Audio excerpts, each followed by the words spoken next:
Let's solve exercise 6.5 for your syllabus. The first one question says find the values of x, y and z from the following right angle triangle. अब ये से इस question के 4 parts हैं. अब before starting the solution मैं exercise का solution start करने से पहले आपको ये बात बता दूं कि एक्सरसाइज 6.5 में कोई बात नहीं आने वाली नहीं है. आपका जस्ट जो प्रीवियस नॉलेज है, जो आपने एक्सरसाइज 6.2 और 3 में सीखा, ट्रिग्नोमेट्रिक रेशियोज, जैसे आपने सीखा फॉर एग्जांपल कि साइन थीटा किसके इक्वल है, तो साइन थीटा आपने सीखा कि sine theta actually this is perpendicular over hypotenuse. आपने ट्रिग्नोमेट्रिक रेशियो सीखी, cos थीटा का रिलेशन, फिर डिफरेंस आपने टेंजेंट थीटा, कोटेंजेंट थीटा, ये रिलेशन आपने सीखे. फिर अगर आप प्रीवियस एक्सरसाइज की बात करें एक्सरसाइज 6.4 में, तो एक्सरसाइज 6.4 में आपने ट्रिग्नोमेट्रिक रेशियोज का एक टेबल सीखा था. साइन, साइन के बाद कॉस, कॉस के बाद टेंजेंट. और ये टेबल बनाना कैसा था, ये टेबल मैंने आपको बनाना बताया था कि साइन, कॉस, टेंजेंट के लिए 0, 30, 45, 60 और 90 की वैल्यूज कैसे हमने लिखनी है, ये टेबल हमने प्रीवियस एक्सरसाइज में बनाना जो है वो सीख लिया था. तमाम वही नॉलेज प्रीवियस एक्सरसाइजेस का हम यहाँ पर यूज करने वाले हैं. सो आए क्वेश्चन नंबर 1 का पार्ट नंबर 1 डियर स्टूडेंट्स मैं यहाँ पे सोल्व करने जा रहा हूँ. अकॉर्डिंग टू द स्टेटमेंट हमें एक्स, वाई और वी की वैल्यू बतानी है. डायग्राम हमें यहाँ पर गिवन है, ये एक्स है, ये जी है, ये वाई है. अच्छा, अब वाई की वैल्यू तो यहाँ पे गिवन है, तो एक वैल्यू हमारी होगी. एक्चुअली हमें एक्स और जी की वैल्यू बतानी है. अब एक्स और जी है क्या, अगर आप देखें तो एक्स एक्चुअली इस ट्राइंगल, राइट ट्राइंगल का परपेंडिकुलर है, और जो जी है ये इस राइट ट्राइंगल का हाइपोटेनस है. Is that clear? यानी कि एक्स की वैल्यू निकालनी है तो आपको परपेंडिकुलर का रिलेशन जो है वो यूज करना होगा, और यहाँ पर हाइपोटेनस का रिलेशन जो है वो यूज करना होगा. सॉल्यूशन जी मैं यहाँ पे स्टार्ट कर रहा हूँ. अब मैं यहाँ पे लिखूंगा जी इन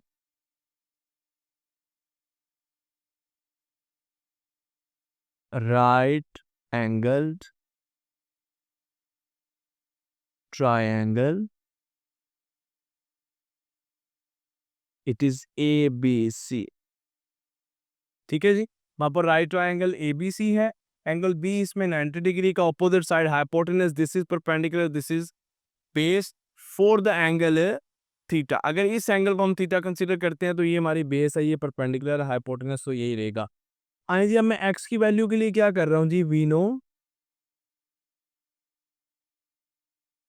परपेंडिकुलर हमें गिवन है, अब परपेंडिकुलर फाइंड करना है, बेस हमें गिवन है.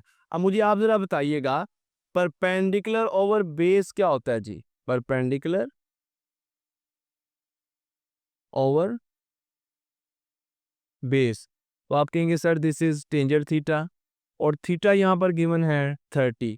Actually tangent 30 is equal to perpendicular और बेस. अब परपेंडिकुलर यहाँ पे क्या है जी, परपेंडिकुलर को शो किया गया है एक्स के साथ, और ये जो बेस है इसको शो किया गया है वाई के साथ. अब वैल्यूज यहाँ पे पुट करते हैं.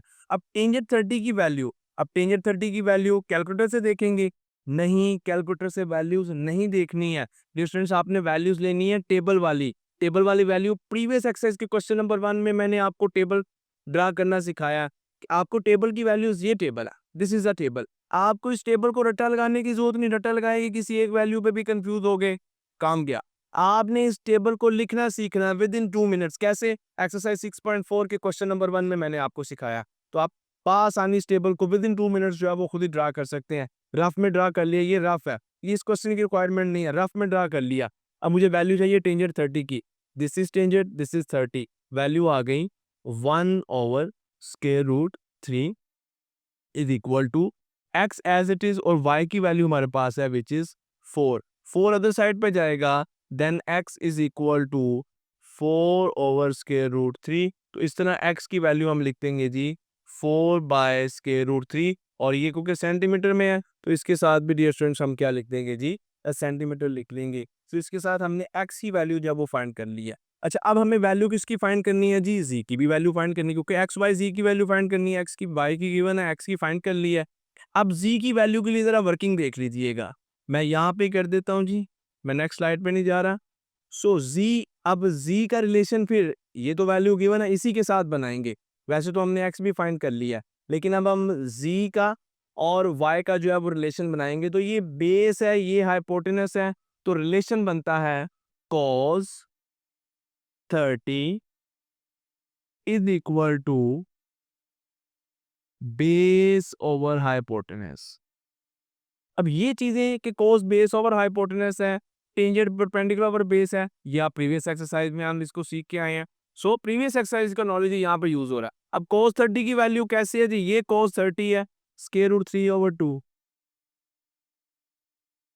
बेस ये है जी y, जो कि 4 सेंटीमीटर है, मैं डायरेक्ट वैल्यू लिख रहा हूँ, आप y लिख के भी फिर नेक्स्ट स्टेप में वैल्यू लिख दीजिएगा। और हाइपोटेनस z है, जो कि हमें क्या करना है, फाइंड करना है। z को इस साइड पे ले आते हैं जी, z इस साइड पे आ गया, 4 इसी साइड पे रहा, ये वाली वैल्यू जब इधर आएगी it will be 2 by square root 3, so it will be 8 by square root 3। तो ये डिस्टेंस आपके पास वैल्यू आ गई है z की। सो हमने x और z की वैल्यू फाइंड कर ली है फॉर द फर्स्ट ट्रायंगल। आए अब सेकंड ट्रायंगल को देखते हैं जी। 4 ट्रायंगल्स यहाँ पे गिवन है, 4 पार्ट्स हैं। सेकंड पार्ट को सोल्व करने जा रहा हूँ। सो सेकंड पार्ट में हमें y की वैल्यू गिवन है और y की वैल्यू है स्क्वायर रूट 3 सेंटीमीटर। ये सेंटीमीटर स्क्वायर रूट में नहीं है, it is square root 3 centimetre. ये वैल्यू y की गिवन है, हमें z की वैल्यू बतानी है और x की वैल्यू जो है हमें ये दो वैल्यूज यहाँ पे बतानी है।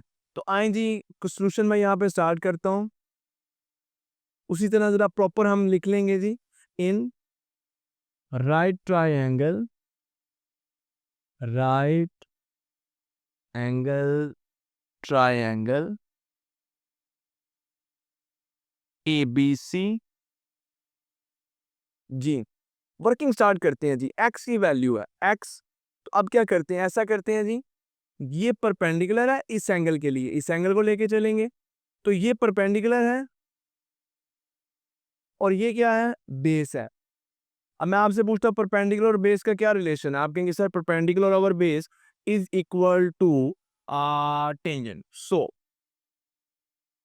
इट इज टेंजेंट, एंगल यही है जी, π/4 is equal to perpendicular over base. Okay जी, π/4 क्या होता है भाई, π/4 है एक्चुअली 45 वो कहते हैं। Tangent 45 is equal to perpendicular किसको शो कर रहा है, परपेंडिकुलर यहाँ पे y को शो कर रहा है और बेस किसको शो कर रहा है, x को। वैल्यूज पुट करते हैं। टेंजेंट 45 की वैल्यू 1, y की वैल्यू गिवन है जी स्क्वायर रूट 3 और x की वैल्यू हमें क्या करनी है, फाइंड करनी है। x इस साइड पे आ जाएगा और 1 जो है इस साइड पे आके स्क्वायर रूट 3 को डिवाइड करेगा, then x is equal to square root 3। इसके साथ ही आपने x की वैल्यू जो है वो फाइंड कर ली है इस राइट एंगल है ट्रायंगल के लिए। अच्छा, x की वैल्यू फाइंड कर ली है जी, साथ यूनिट लिख दे। अगर यहाँ पे सेंटीमीटर है तो इसके साथ भी यूनिट्स जो है वो हमें मेंशन करने होंगे सेंटीमीटर में। अच्छा, अब हमें z की वैल्यू फाइंड करनी है। z की वैल्यू कैसे फाइंड करेंगे, बेस और हाइपोटेनस। ये हाइपोटेनस है ना, इसमें तो कोई कंफ्यूजन नहीं है, हाइपोटेनस है। बेस और हाइपोटेनस में क्या रिलेशन होता है, आप कहेंगे sir base over hypotenuse is equal to, ये होता है बेस ओवर हाइपोटेनस होता है जी हमारे पास cos थीटा। थीटा क्या है जी यहाँ पे cos π/4। Is that clear. So अब cos π/4 की वैल्यू हम यहाँ पे लिख लेते हैं जी, cos 45। बेस क्या है जी, बेस x हमने फाइंड किया स्क्वायर रूट 3,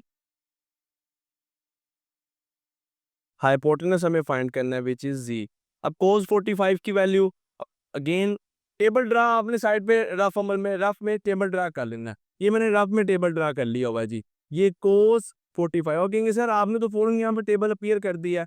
भाई एक्सरसाइज 6.4 के क्वेश्चन नंबर 1 में जाएं और क्वेश्चन नंबर 1 देखें। अगर आप विद इन 2 मिनट्स टेबल ये ड्रा करना ना आएगा तो फिर कहिएगा, आपको विद इन 2 मिनट्स से टेबल ड्रा करना आ जाएगा।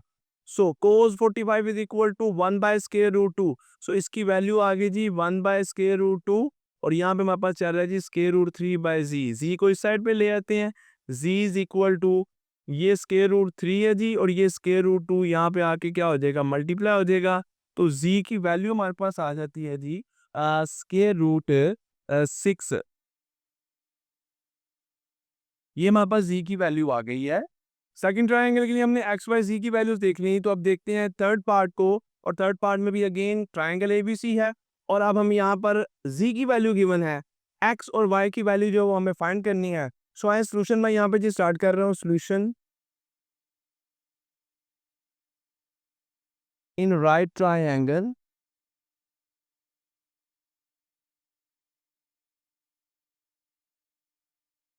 राइट एंगल ट्राइंगल है जी हमारे पास A B C, value find करनी है एक्स और वाई की। तो आइए जी सबसे पहले वाई और जी का रिलेशन बनाते हैं। वाई क्या है, परपेंडिकुलर है फॉरवर्ड इस एंगल के लिए, इस एंगल के अकॉर्डिंग देखें तो ये बेस है, एक्स बेस है, वाई क्या है, परपेंडिकुलर है। सो हम जी यहाँ पे लिखेंगे जी परपेंडिकुलर, सबसे पहले परपेंडिकुलर का और इसका रिलेशन बनाते हैं। देखें ये तो एक वैल्यू गिवन है, ये हाइपोटेनस है, हाइपोटेनस की वैल्यू यहाँ पे गिवन है। तो एक वैल्यू गिवन है, एक वैल्यू फाइंड करनी है, तो इनका रिलेशन बनाते हैं y ओवर z, यानी कि परपेंडिकुलर ओवर हाइपोटेनस। अब आपसे मैं पूछूं sir perpendicular over hypotenuse students क्या होता है, आप कहेंगे sir this is sine theta, angle यहाँ पे थीटा नहीं, एंगल यहाँ पे क्या है जी साइन 60। अब साइन 60 की वैल्यू वही बात, with in 2 minutes table draw कर लिया, और पहले हमने ड्रा करके रखा हुआ जी टेबल, विद इन 2 मिनट्स हमने ड्रा कर लिया, क्योंकि हमें पता है हमें ट्रिग्नोमेट्रिक रेशियोज की वैल्यू चाहिए, हमने कैलकुलेटर से नहीं लिखनी है जी। तो sine 60, this is sine 60 square root 3/2। Okay, perpendicular, perpendicular किससे शो किया गया है जी, y से शो किया गया है, और हाइपोटेनस को किससे शो किया गया है, z से, और z की वैल्यू यहाँ पे गिवन है 2 सेंटीमीटर। हम पहले एक मरतबा z लिख देते हैं, फिर इसकी वैल्यू लिख देंगे जी, square root 3/2 is equal to y over this is 2। अब y की वैल्यू निकालनी है, 2 इधर आके मल्टीप्लाई हो जाएगा जी, 2 into square root 3/2 is equal to Y, 2 ने 2 को कैंसिल कर दिया, तो y is equal to square root 3 centimetre. तो एक हमने जो है जी यहाँ पर y यानी कि परपेंडिकुलर की वैल्यू जो है हमने यहाँ पर फाइंड कर ली है। आए जी अब x की वैल्यू के लिए वर्किंग करते हैं। तो अब x का जो है हम रिलेशन यहाँ पे बना लेंगे। तो x का रिलेशन किसके साथ बनाएंगे जी, x का रिलेशन आप चाहे परपेंडिकुलर के साथ बना ले, चाहे तो हाइपोटेनस के साथ, यानी कि बेस का रिलेशन हाइपोटेनस के साथ बना लेते हैं जी। आए जी बेस डिवाइडेड बाय हाइपोटेनस, ये क्या होता है जी, बेस डिवाइडेड बाय हाइपोटेनस होता है कॉस थीटा। सो थीटा यहाँ पे क्या है जी, कॉस 60। सो कॉस 60 की वैल्यू क्या है, this is cos 60, this is cos 60 1/2। Base, base x हमें फाइंड करना है, हाइपोटेनस जी की वैल्यू गिवन है विच इज 2, 2 इधर आएगा जी, इट विल बी 2/2।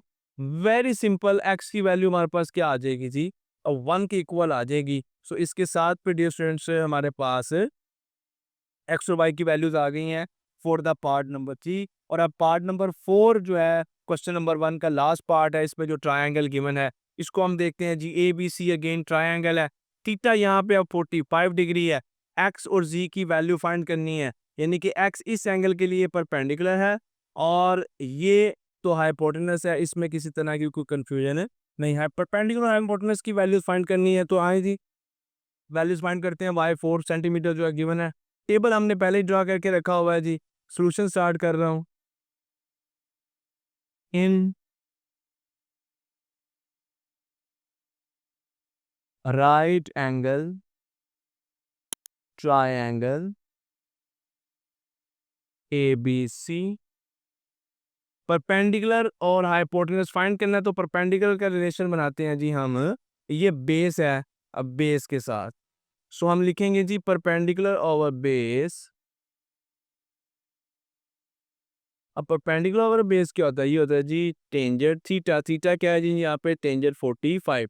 अब टेंजेंट 45 क्या है जी, tangent 45 is equal to 1, perpendicular X है, और बेस क्या है जी, वाई है। वाई की वैल्यू हमारे पास, हम वो वैल्यू पुट करेंगे x/4, 4 इधर आके मल्टीप्लाई होएगा, तो x is equal to 4 centimetre आ जाएगा। Is that clear, very simple. और अब डियर स्टूडेंट्स परपेंडिकुलर हमने फाइंड कर लिया, तो अब बेस और, अब बेस तो गिवन है, हाइपोटेनस फाइंड करना है, तो बेस और हाइपोटेनस का रिलेशन बनाते हैं जी। ओके जी, बेस ओवर हाइपोटेनस। अब मुझे बताने की जरूरत नहीं कि बेस और हाइपोटेनस क्या होता है जी, it is cos theta, cos theta mean cos 45। आए जी वैल्यूज पुट करते हैं जी। कॉस 45 की वैल्यू क्या है जी, कॉस 45 की वैल्यू टेबल से देख लें, 1/√2 है। सो 1/√2 बेस है जी y, हाइपोटेनस क्या है z है जी। आए जी अब 1/√2 y की वैल्यू भी यहाँ पे गिवन है विच इज 4 और z की वैल्यू हमें क्या करनी फाइंड करनी है, तो z को इस तरफ ले जाते हैं जी और ये स्केयर रूट 2 इधर आके 4 के साथ क्या हो जाएगा मल्टीप्लाई हो जाएगा।